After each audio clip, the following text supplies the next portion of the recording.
And the interesting thing is, in migrating Toothless over to live action, we tried to go a little more naturalistic and reference the Black Panther, which was his inspiration, smaller eyes, smaller mouth, resculpting the head. And we kept finding that we were losing the character in translation every time. So it became this hybrid of like these big goofy eyes and the nose to proportion, eye to proportion, and the big mouth and the ear plates. It's quite Stitch-like. We had to keep that in place in order for his personality to come through. Hi, I'm David Crow, a senior editor at Den of Geek, and you're watching In the Den, our brand new video series where we talk to some of your favorite filmmakers and actors about the movies that shaped them. Today we're joined by Dean Deblois, the writer and director of every How to Train Your Dragon movie, including this month's hotly anticipated live-action remake, as well as the co-writer and director of Lilo and Stitch. Join us as we discuss a movie that needs very little introduction, Steven Spielberg's monumental 1982 classic E.T.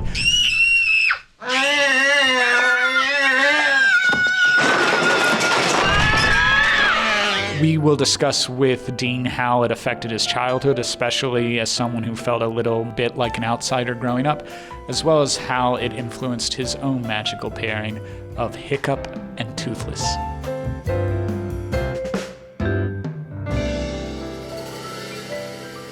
Well, thank you for being here. I am the Den. I'm in the Den of the Den of Geek, and I've been a fan of your work for a long time, so it's fun to be here. Well, I really appreciate that, and I thank you for joining us into an actualizing of the Den. And I also want to thank you for picking today's movie, which I think needs little introduction, but it is Steven Spielberg's 1982 monumental classic, E.T. And I think a good place to begin is less why E.T. as in when did you first see this movie? I was born in 1970, so I was 12 years old when I saw E.T. I grew up in a family where we didn't have a lot of extra cash, so if we got to see a movie, it was once.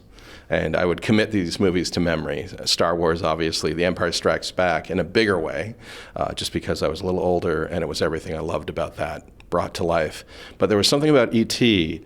in its simplicity and the theme of like a regular kind of overlooked kid being able to bond with something extraordinary and having it change who he is, and their collision, however brief, had just such monumental impact on each of their lives that should they go their separate ways, they are forever changed.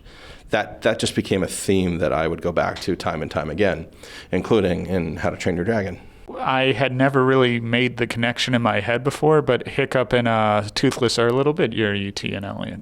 Yeah, absolutely. Overlooked, regular kid who doesn't seem impressive in any other way suddenly becomes very impressive when he befriends something truly extraordinary and powerful. I think it's just a fantasy that I had as a kid, growing up very regular in a regular little town and where nothing much happened. So I would lean into fantasy, and I would draw and create my own stories and act out things in my backyard with action figures, but I longed for that kind of a bond. Did you see maybe a little bit of your own childhood in Elliot's? Did you grow up, for example, in the suburbs at all?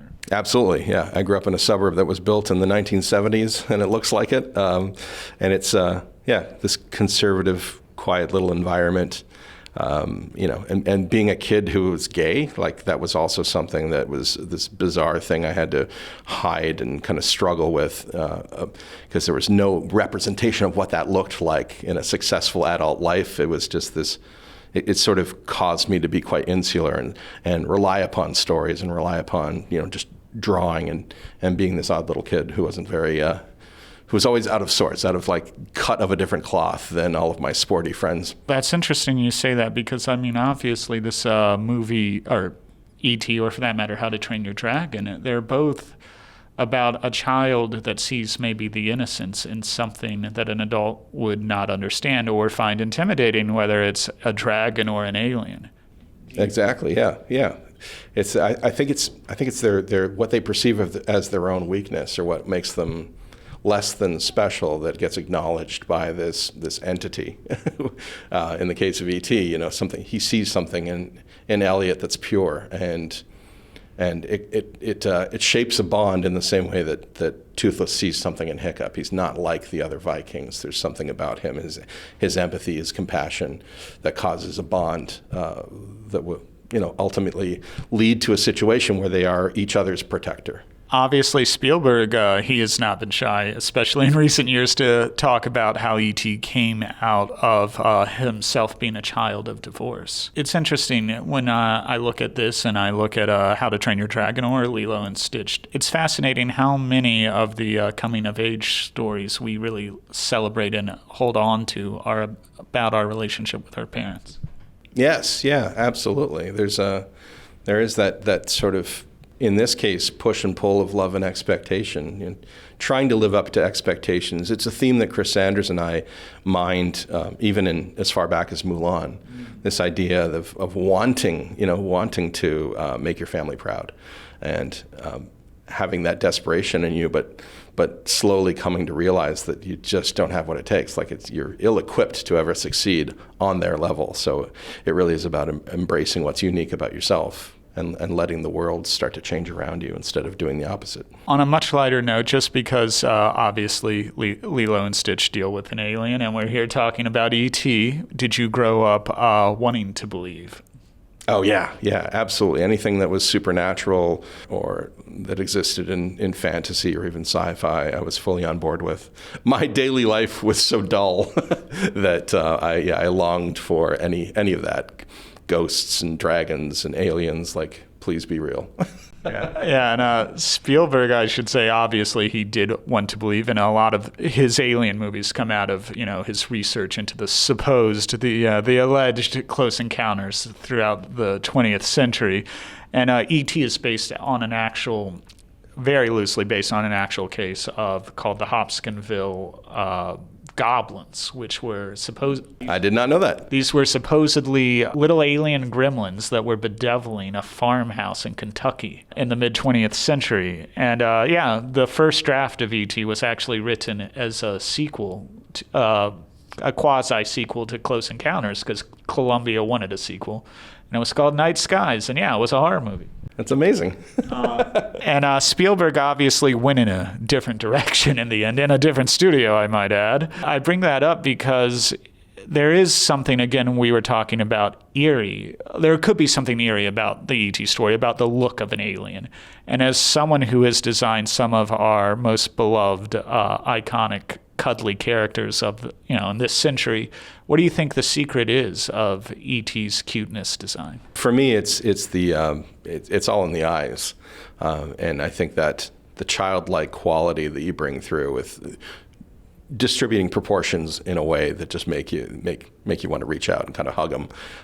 He is a strange design with a telescoping neck, but I think it's the chubby body and the squat little feet kind of make him feel like something that Charles Schultz might have designed, and the big eyes. We've leaned into that with every character that we've designed, really, because there's just something so appealing. And the interesting thing is, in migrating Toothless over to live action, we tried to go a little more naturalistic and reference the Black Panther, which was his inspiration. Smaller eyes, smaller mouth, resculpting the head. And we kept finding that we were losing the character in translation every time. So it became this hybrid of like these big goofy eyes and the nose to proportion, eye to proportion, and the big mouth and the ear plates. It's quite Stitch-like. We had to keep that in place in order for his personality to come through. It does come through. I see Toothless, but do you feel like maybe more of an obligation to match exactly what viewers remember or think they remember Toothless looks like versus some of the other dragons, which have certainly a more menacing look in the live-action version? Exactly that. Yeah, I think that Toothless is our most recognizable character, and the further we moved away from the design people would recognize, the less he felt like himself, and he's such an emotive character. The story relies so heavily upon him. It did open up greater possibilities for the other dragons because they're much more cartoony in their design in the animated movie, and we could just try to keep the silhouette and some of the color patterning, but go further into the animal references that inspired each of those, whether it was a tropical bird or a crocodile or a walrus. Another parallel, I should say, I see between How to Train Your Dragon and E.T. is obviously the first flight in E.T. is one of the great pure movie magic, joyful moments in cinema, over the moon. And would you say that's a sensation, that's a joy you've been chasing in really all of your work? Absolutely. Like that's maximum wish fulfillment right there, just to be able to take to the skies and fly around with your best friend. I mean, I feel like that crosses cultures. Like it seems to be the core wish fulfillment of How to Train Your Dragon and why it speaks to so many. So we certainly leaned into that. And when you're doing it again in live action, I'm curious, do you find yourself, is it different? Are you looking for pacing the flight or the interactions between Hiccup and Toothless a little differently when you're in a real place and with a flesh and blood? At least one of them's a flesh and blood actor now. Yeah, I think when they're on the ground, we were definitely looking to go even more truthful with that interaction. If you've ever approached a skittish animal, earning its trust and really feeling that bond happening in pantomime, that was important. We wanted to develop it and indulge it in subtle ways. But I also think when it came to the flying, it was an opportunity to lean even more into the references of flying and racing that we were constantly talking about. And so there was an opportunity with the live action camera to get even more immersive in the sense that like the cameraman can't even keep up with the subject and is overshooting or dialing in focus and too late because they've already blurred through frame, just to get a sense of that very visceral quality of photoreal flying. What to you is maybe the greatest surprise or maybe the greatest pleasure in doing live action versus animation? Well, in animation, everything's about control, very, very calculated. And so like even down to the vocal performances that we get from the actors, we could cut them up and Frankenstein our favorite version and then hand it to an animator who obviously manipulates the performance. But in live action, there's something that was, I suppose, my greatest education in all of this was you prep and you build and you dress your actors in costumes and you rehearse the blocking, and then you sit back and you watch the magic happen and you try to be nimble enough to capture the surprises that naturally come forward when they develop their own cadence and figure out their rhythms and maybe drop lines or insert lines, or there's this chemistry that starts to happen, and it's alchemy. And if you're prepared enough to make adjustments to camera and lights, you can capture that truth. And that's something that just can't be manufactured. It comes authentically from the actors fully embodying their roles. I did also just want to mention it was so great you were able to get Gerard Butler back as the father to Hiccup in all versions of How to Train Your Dragon. And was that something there was no doubt it was going to be Gerard? There was no doubt from the beginning. In my mind, from the moment I got the phone call from Universal saying they wanted to kick the tires on this idea of a reimagining of How to Train Your Dragon, I thought, okay, I need John Powell, I need Gerard Butler, I need Roger Deakins, and some of those didn't come to pass. Like John said yes, Gerard Butler wasn't available because he had back-to-back projects, and Roger Deakins says, I can't do it, but let me introduce you to Bill Pope, because he's amazing and he will be perfect for this. It was because of the actors' strike, actually, that caused some of Gerard's projects to get stalled, and it opened up a window of 8 weeks where we could pull him in. But for a while there, we were scratching our head wondering, who could really fill these boots and bring something to this that is not going to anger fans out there. Well, you mentioned John Powell, and to draw parallels, I don't think any conversation about E.T. Cannot include John Williams. And well, first of all, obviously that is a magnificent score.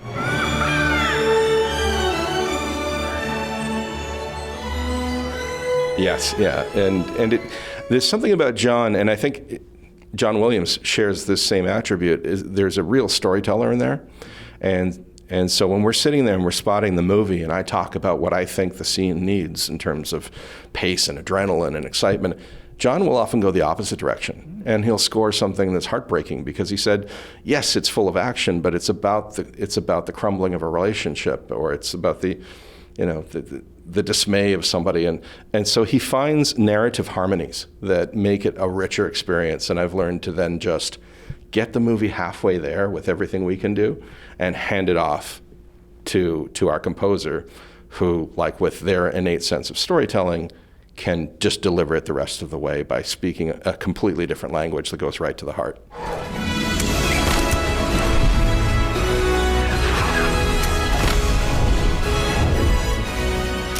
I'm not sure if you know this anecdote or not, but there's a fairly well-known one about the climactic chase in E.T., which is that for whatever reason, John Williams was trying to record the music for the epic chase in an early edit, and he couldn't match the scene for whatever reason. He was struggling with keeping pace with it. And Spielberg loved Johnny so much that he said, turn off the projection, just play the music, write the music to however you want it to sound. And then he edited the scene. The final scene is edited to John's music. Wow, that's incredible. And fantastic. Yeah, I'm so impressed. I'm so impressed with Steven Spielberg in general, and I've had the opportunity to be mentored by him throughout the Dragon trilogy. And even at the start of this movie, he made time with me so I could show him early development art and some animatics. And he's a fantastic person, and I try to emulate his magic touch when it comes to getting that genuine performance or that touches. It's not sentimental, it's earned emotion. And I love his story about how he was rolling cameras on the kids when they were saying goodbye to E.T. at the end. And he was just hitting gold because he shaped the whole scene around these authentic performances that were coming out of these tearful goodbyes. And I credit Steven Spielberg for the tears that we get at the end of our movie, because he was the one who suggested that Toothless be in the room when Hiccup wakes up to discover he's missing his leg. He said, we've been part of this. We've been witness to this private relationship throughout the movie. Why not have Toothless, in the room like a lapdog waiting for Hiccup to stir awake? And when he does, he could be there for Hiccup's first steps with his prosthetic leg. And there's this bonding of two wounded creatures that are going to complete one another. Okay. Thanks, bud.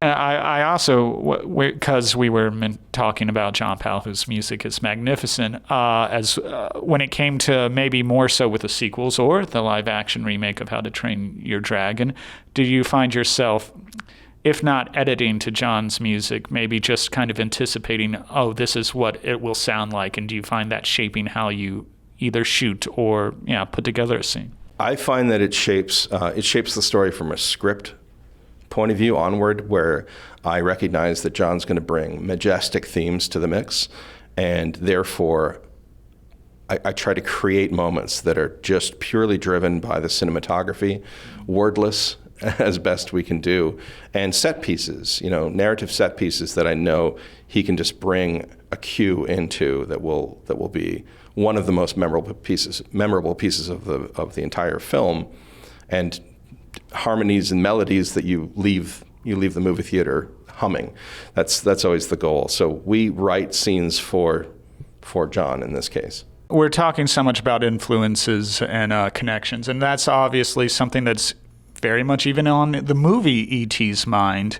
Because, for example, I don't know about you, but I'm pretty sure, I know for certain the first time I ever saw any of The Quiet Man, and probably any John Ford, was, when Elliot, grabs a girl in his class and kisses her like John Wayne and Maureen O'Hara. Yeah, yeah, exactly. It does inspire you to delve even deeper. Yeah. Was that the first time do you think you saw maybe The Quiet Man? I think so, yeah, probably. I certainly, as a 12-year-old, I hadn't seen The Quiet Man, but there was something about E.T. that ignited a passion for storytelling through film. And there's something really wonderful, actually. Now I recognize that I keep meeting people who say, I went into animation school because of How to Train Your Dragon, or I'm getting into filmmaking because of How to Train Your Dragon. And they're able to tell me that in person in the same way that I was able to tell George Lucas and Steven Spielberg that I'm here because of the movies you made. It was Star Wars, it was E.T. that ignited my interest and my passion for this. So it's fun to be part of that cycle. So I'm sure there are children today who maybe haven't seen E.T., but they love Hiccup, they love Toothless, and there are people my age, your age, who probably never did see The Quiet Man, but you were influenced by Spielberg, he was influenced by Ford.